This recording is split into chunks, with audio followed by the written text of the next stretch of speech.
Hello, everyone, and welcome to today's conversation about all things Akka.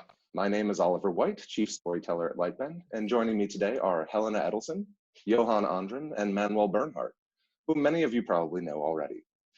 Today, we're discussing the recent release of Akka 2.6, which introduces the long-awaited typed actor API to the overall toolkit, and now uniquely represents the state-of-the-art in type-safe, actor-based, distributed, cloud-native, Kubernetes-supporting, easily scalable, and self-healing JVM toolkits. Oof, was that too much, guys? Anyway, folks, I'm very glad to see you, and thanks for joining me. Could you all take a quick minute and introduce yourselves a little and describe what you do as if you're talking to a total stranger?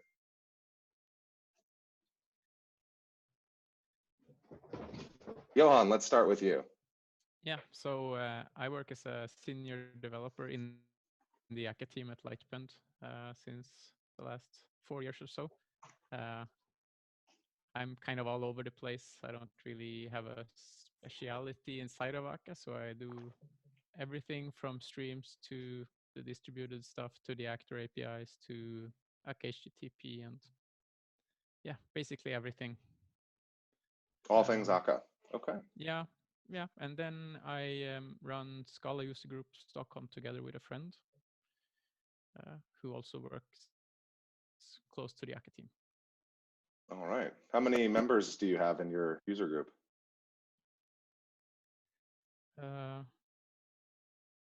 So we have like 1,000 registered. It's huge like that, but in reality, there's maybe 20, 30, 50 that are actually active. That's to be expected. All right. So Helena, let's move to you. Hi there. Hey. So I'm a principal engineer at Lightbend, but I'm a member of the Akka team, and like Johan, I kind of do everything. And I guess I focus a bit more on the clustery stuff. Clustery stuff. Conferences. Excellent.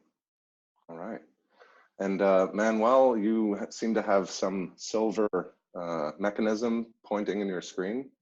So why don't you tell us what that is and who you are and what you do?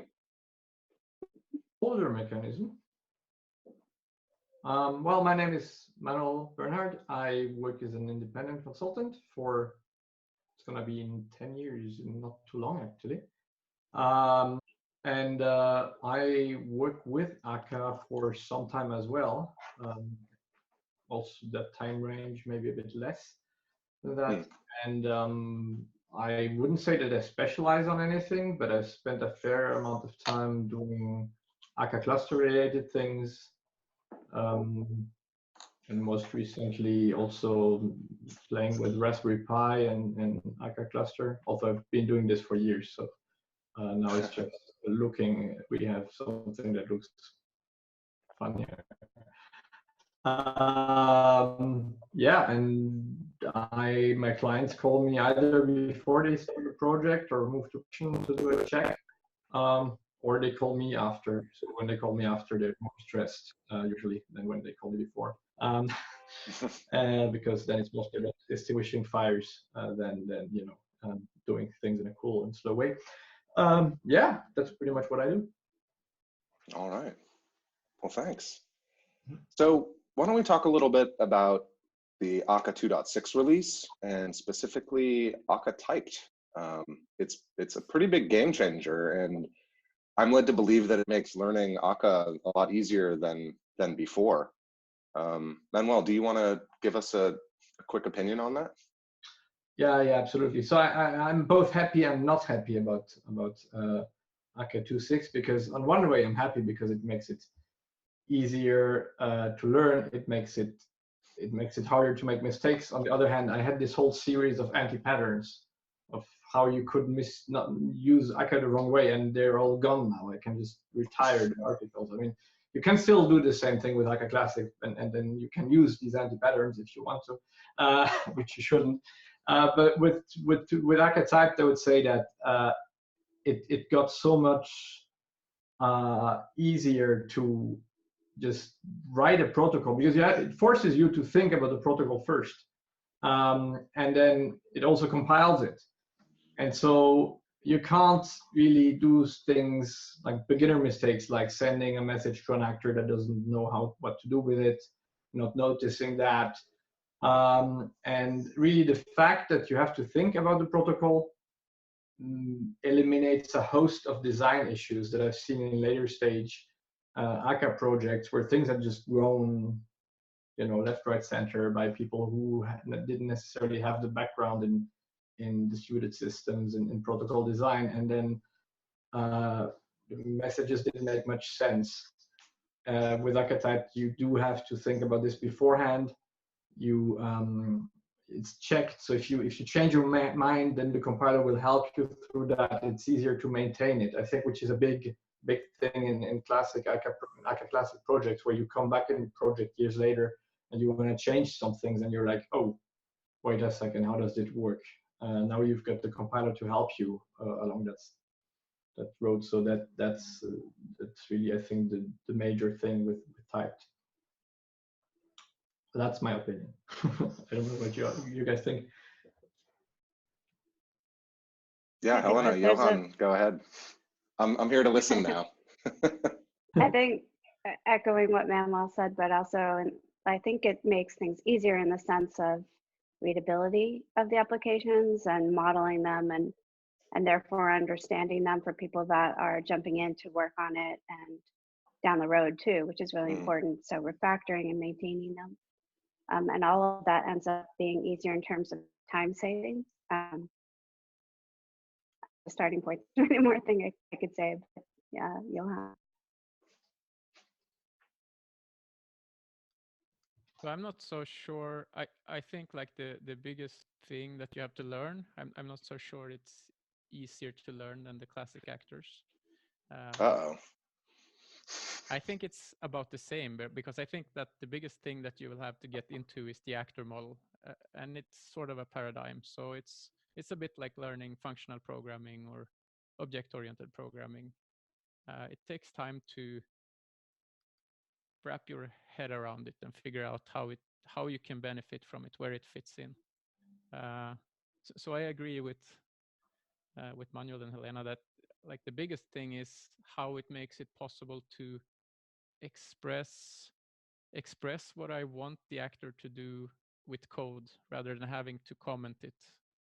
I have like clear ways to remind myself in 2 weeks when I look at the code again, not only other developers coming into a code base, but I clearly express what I wanted the actor to do in a like much more kind of explicit way than the classic actors. So I'm not a coder of Akka or actors or any of these tools. So maybe you could walk me and some other folks through it. What was it like with the classic actor API versus Archetypes API now? What's an example? So you're writing an actor. You don't have to necessarily say you can only send a message to another actor that is capable of receiving it, and you could just fire that actor message off. And yeah, that's pretty much it. So with classic actors, you have like an implicit category of messages that an actor can accept, but there is no way for the compiler to enforce that. So you kind of rely on best practices where you define those messages for other people to find them and things like that. While in Archetype, you have to have a top type identifying the category of messages. And unless you have marked a message as a part of that category, you won't be able to send it to an actor.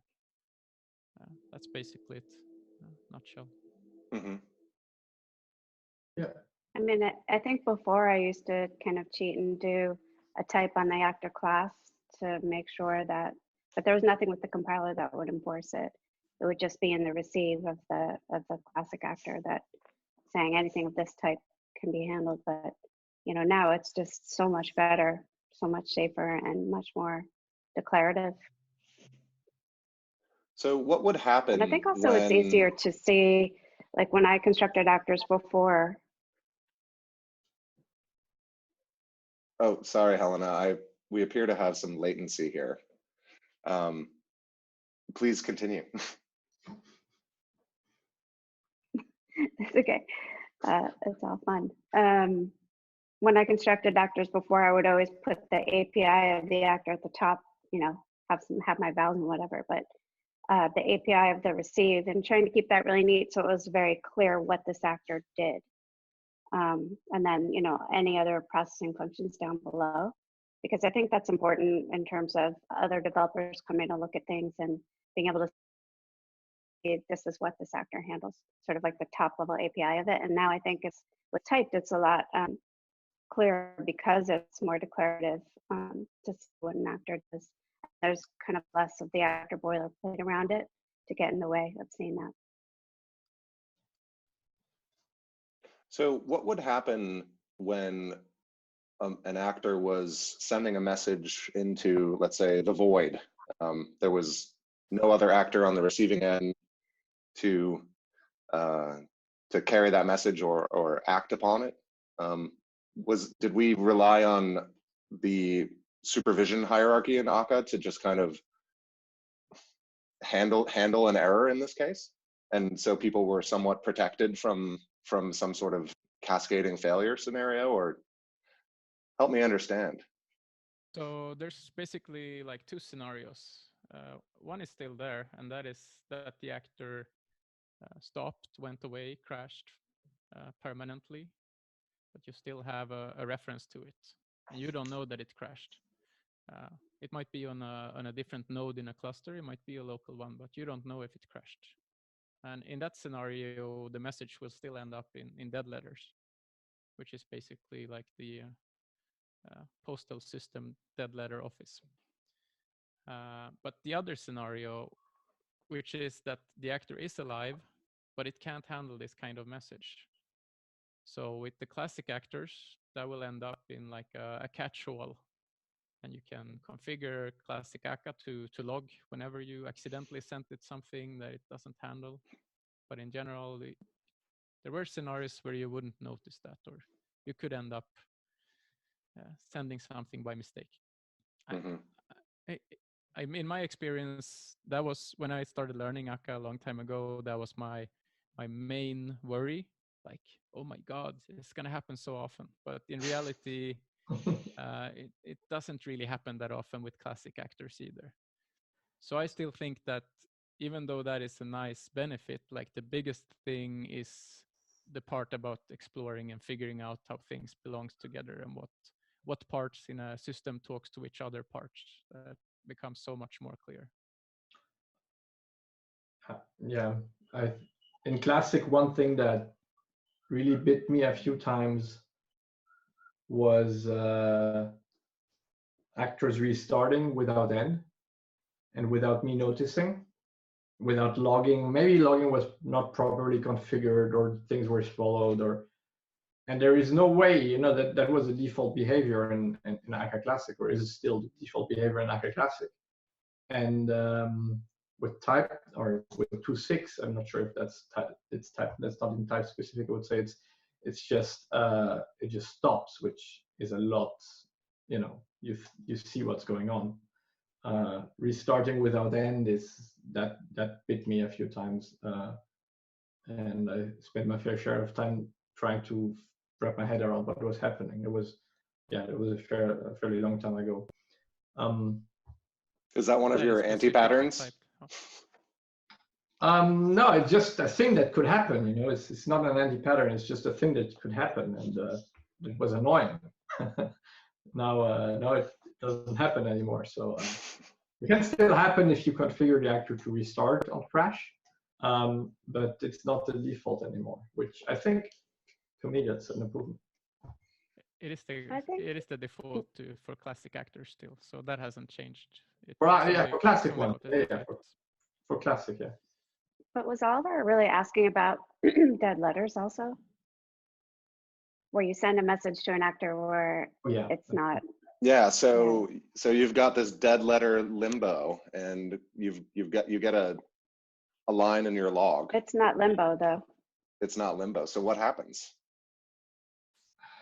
Well, you can catch them. You can go to this place. If there's no actor to handle it explicitly, then it's going to go into dead letters.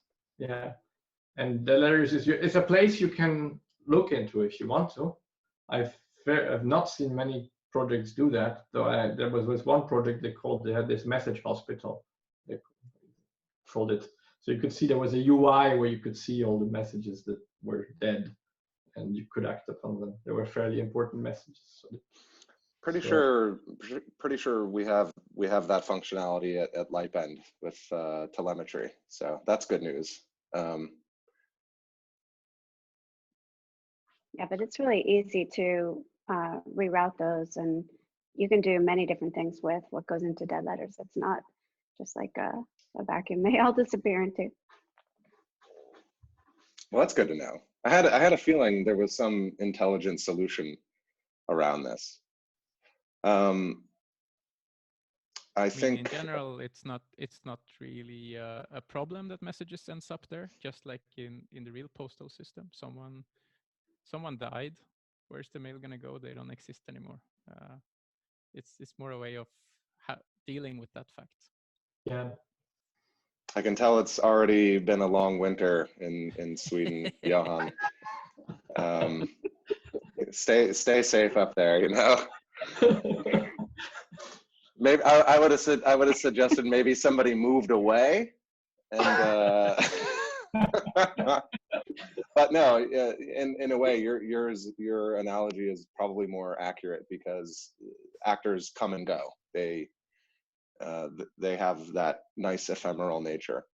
You know, so one of you mentioned Akka Cluster, and this is an area where I feel like I don't know as much as I should about Akka Cluster, and I think a lot of other people are kind of when they start looking into Akka, they start learning about the actor model, and that's its own kind of paradigm shift. But when it comes to clustering, this is a familiar concept for a lot of people out there working with different tools.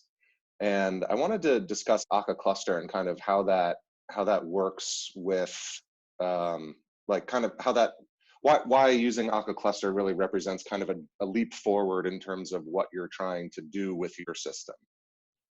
Helena, could you lead us through that intro a little bit? Yeah, I could do a little intro for it. One important thing about that, just bringing it up in the first place, is a lot of people talk about Akka and compare it as though it were an apples to oranges thing with other functional programming tools and frameworks and libraries. And you know, in reality, people that are using Akka are using Akka because of Akka Cluster and all of the Akka Cluster tools in production. You know, so like there's this sort of underpinning of the actors and actor systems and all that entails and what that brings you. But in reality, when you're deploying your applications and everything that you're leveraging there in your distributed applications is everything that you can do with Akka Cluster. So it's just much more than that. So that's my little preface. Oh, someone else talk first. Next. Manuel, actually, because you've got you know, you're consulting for individual clients. What's the difference between when somebody wants to bring you on board to help them with Akka, and you get there and you see that they're using Akka Cluster and some of the other tools designed to work best with Akka Cluster, like Akka Persistence and distributed data and others, versus somebody who's only looking at Akka actors and that's how far they've gotten. You know, how do you approach a project where Akka Cluster and other tools are involved versus not?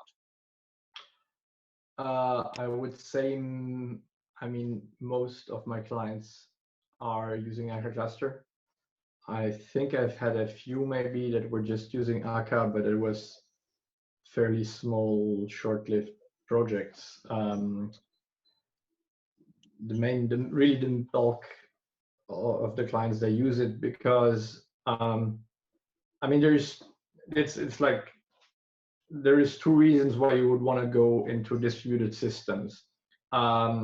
Because I mean, like, pretend I'm in Sweden, I'm going to say distributed systems are pain and suffering in the first place. So you shouldn't go there unless you really need it.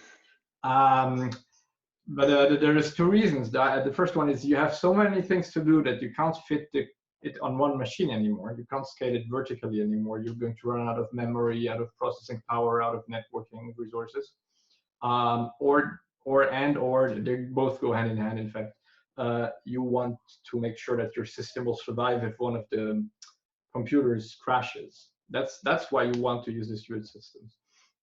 And with Cluster, what you get is a lot of tools out of the box that handle this failover aspect. I'm thinking of cluster sharding, cluster singleton.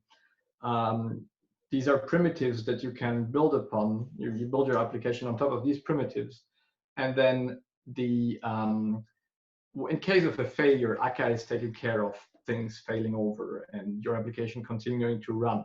You don't have to deal with this anymore. You don't have to write all of the logic behind migrating individual shards and entities and recovering things from a persistent store, etc., etc. That's all taken care of, and it's quite robust, really.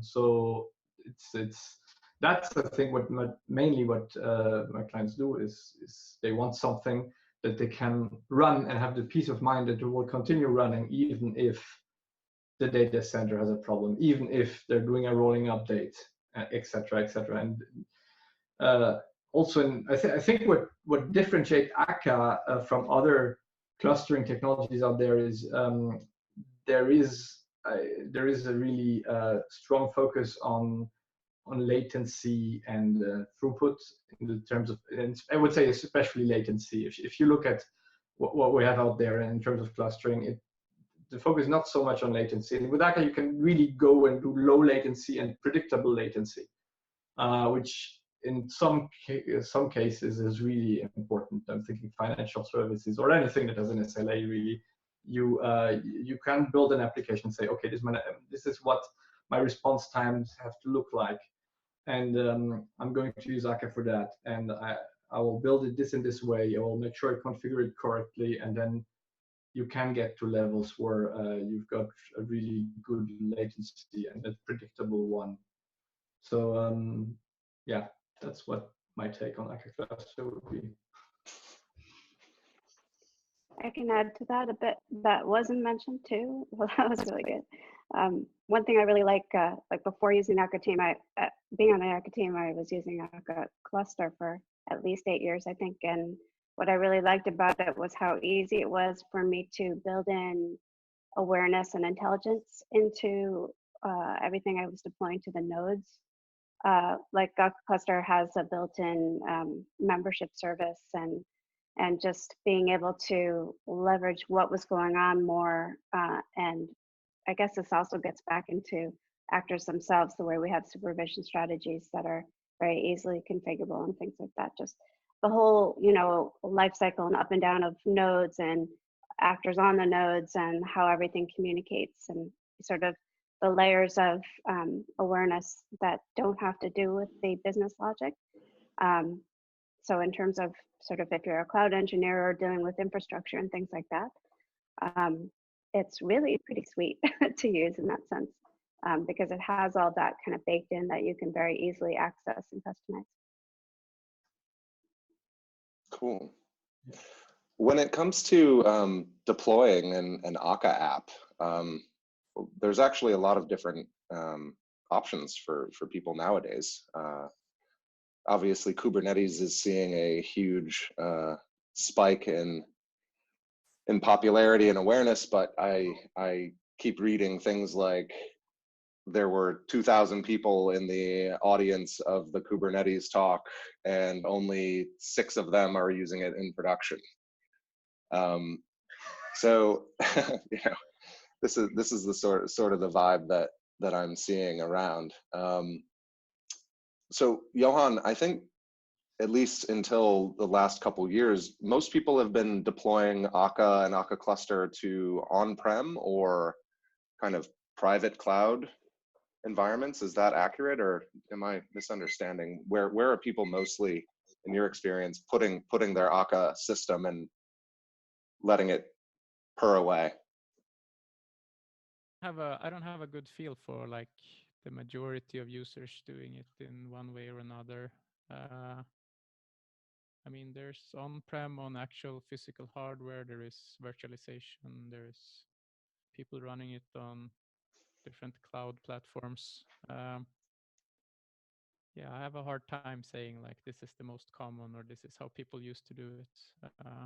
I mean, before Docker came and became big, of course, people were using virtualization less, at least. I think we see, I can echo that I don't know that we see anything that's prevalent yet, but we do have many users and customers that are deploying to Kubernetes and Azure and Google Cloud. I think all of them that we see. And yeah, in my experience, Kubernetes is eating the world. I think it's won the race, sort of. I see much less project because what I have is I see many different projects, many different companies for a short amount of time. So I've got a larger sample, I should say. And there used to be these infrastructures with Chef, Puppet, etc. They're still there, of course, but Kubernetes has really gained so much popularity, for better or worse. I mean, what are my big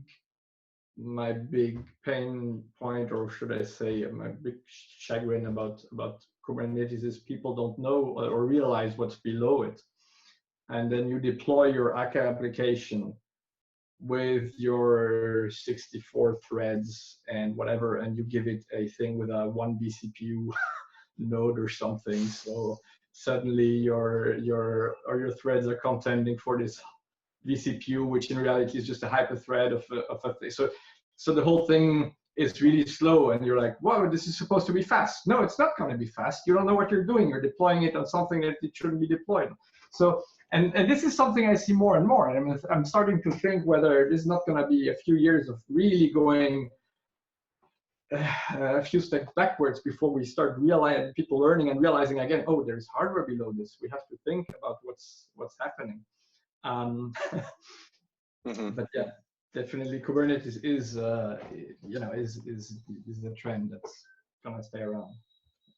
And I think that's been kind of going on for a while too, just understanding the provisioning for what you're throwing at the cloud with your applications. I know we were doing that at VMware really 8 years ago or something. You just, that's that whole tuning phase when you're starting to thrash everything and scale it up and understanding what to provision everything for. It's just in a different context now. Yeah. Oops. Sorry, that was a little bit of a timer just to keep us aware of how long we were going. I guess one thing I wanted to touch on as well is stepping way back from the topics we've discussed so far. So Archetypes and Akka Cluster and the learning path. A lot of people perhaps take a look at Akka. They start going through the documentation on akka.io, and we've heard that some people object to using Akka because it is a paradigm shift. You do need to restart your thinking in terms of how code is written and how it should work, modeling more of a real world environment like we live in. So I'd like to ask each of you, what do you say when people object that Akka is too different and too difficult compared to what they're used to get started with? Johan, let's start with you. What do you say when people object that Akka is too hard? Oh, I mean, so Akka is conceptually at least two things. It's the actors and the actor model, and it's the asynchronous back-pressured streams in Akka streams, which is a whole other thing. Some problems can be solved with both, but I mean, both of them can take some time to get your head around. But I think I'd argue that it's worth taking that time to learn and understand, because it will give you kind of capabilities to build systems with less effort. So you're spending a bit of effort upfront to learn something new that will help you do things that you wouldn't think was possible maybe before even, or at least do things in ways with way less effort. So there's a level of motivation that's needed to embark upon the Akka journey. Yeah, but I'm not so sure that it's a much bigger investment than any other technology. I mean, just we were talking about Kubernetes just a second ago, and I mean, that is a way bigger investment in understanding how things work, and people jump on that. So, yeah. It's because Akka and Kubernetes work so well together, I guess. Helena, when you've tried to introduce Akka to people in other companies like VMware or Apple, for example, how did you come into any pushback that it's just too different, and we've got a bunch of Java, EE, and Spring developers in the company, so they want to go along with that? You know, how did you convert the masses? Well, I never saw Spring in any of those places, but you know, I think the thing that you most commonly see is Java developers starting to use Scala for the first time, which is not necessary for using Akka. Of course, you can use it from Java, but people starting to understand functional style a little bit more.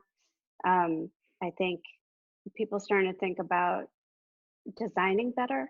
One of the things I think that Akka gives you, there's quite a few other frameworks that help with this too, but and distributed systems particularly, it helps you design things better and more safely, have more safer code running. And I think that that's something really nice about it. Like, it makes your code better because you're using it. And that's hard to define in quick in this scenario, but as you learn it, you start to see that in your work and in your teammates' work and everything. Yeah. Manuel, have you recently converted any of your clients to start using Akka that weren't using it before? And if so, what did you tell them? Recently, not so much, but I've done it a few times. Well, people are kind of coming to you now because you work with Akka a lot. So yeah, that makes sense. But in the past, yeah.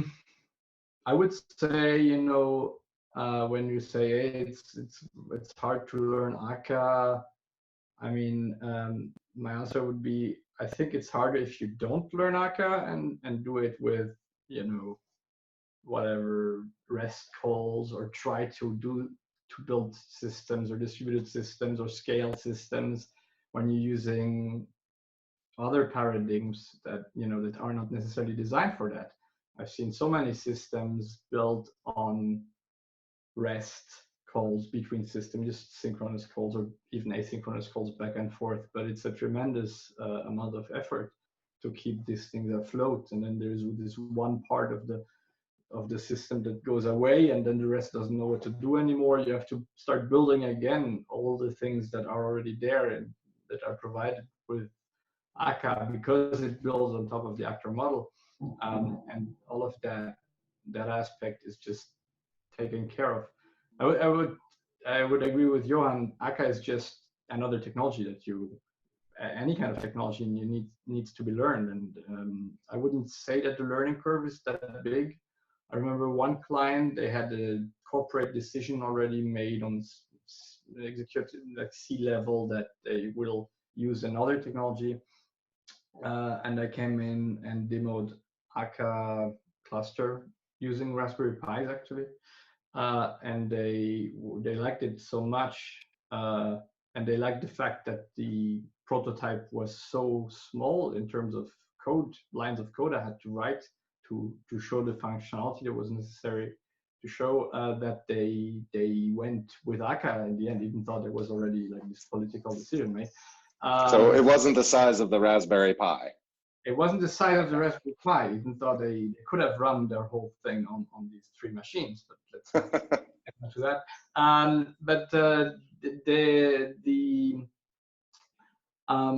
A big argument as well is the documentation.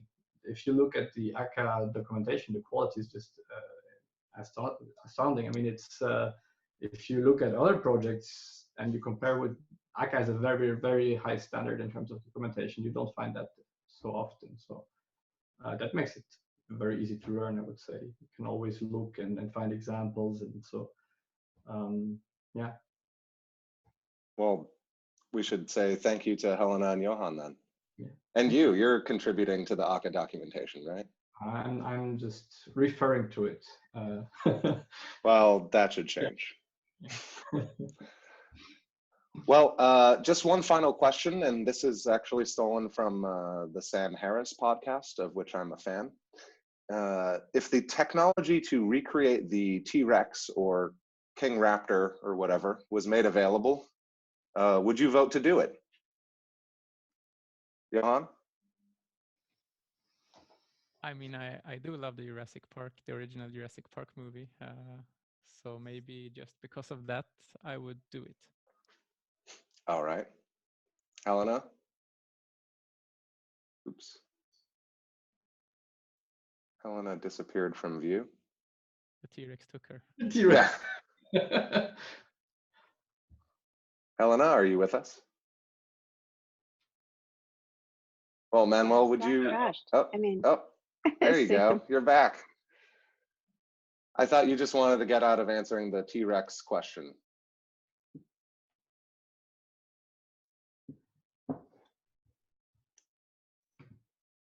Manuel, are you? How do you feel about the T-Rex then? I think in order to live, the T-Rex needs a warmer environment.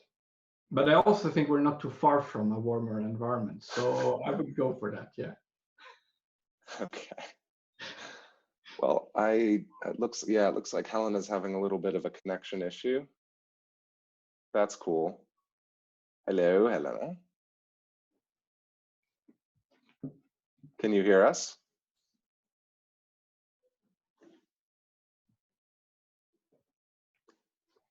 Well, I see movement, but I don't hear anything. So, well, I just wanted to say thanks to the 4 of you, for the 3 of you, and 4 including me, for joining this conversation. I think was really cool. I'd like to do it again. Mm-hmm. So thanks for your time. And just one final announcement: this video cast has been brought to you by Lightbend's hundreds of happy customers, especially our client Tesla, who is currently hiring positions in Palo Alto. They're using Akka and Scala for their IoT platforms for, get this, Powerwall, PowerPack, Megapack, Tesla Solar, Solar Roof, Power Hub, Supercharger, Auto Bidder, Models S, Model 3, and Model X, as well as a Tesla app. So Akka and Scala are pretty important to their, it sounds like their entire stack. Many of these products I've never even heard of, to be honest, but you can actually find out more about this position and other currently open positions with Lightbend customers like Disney, Starbucks, and Tubi on lightbend.com under the About tab. So just had to give that quick call out. And if you would like to answer the T-Rex question in this final moment, now's a good time.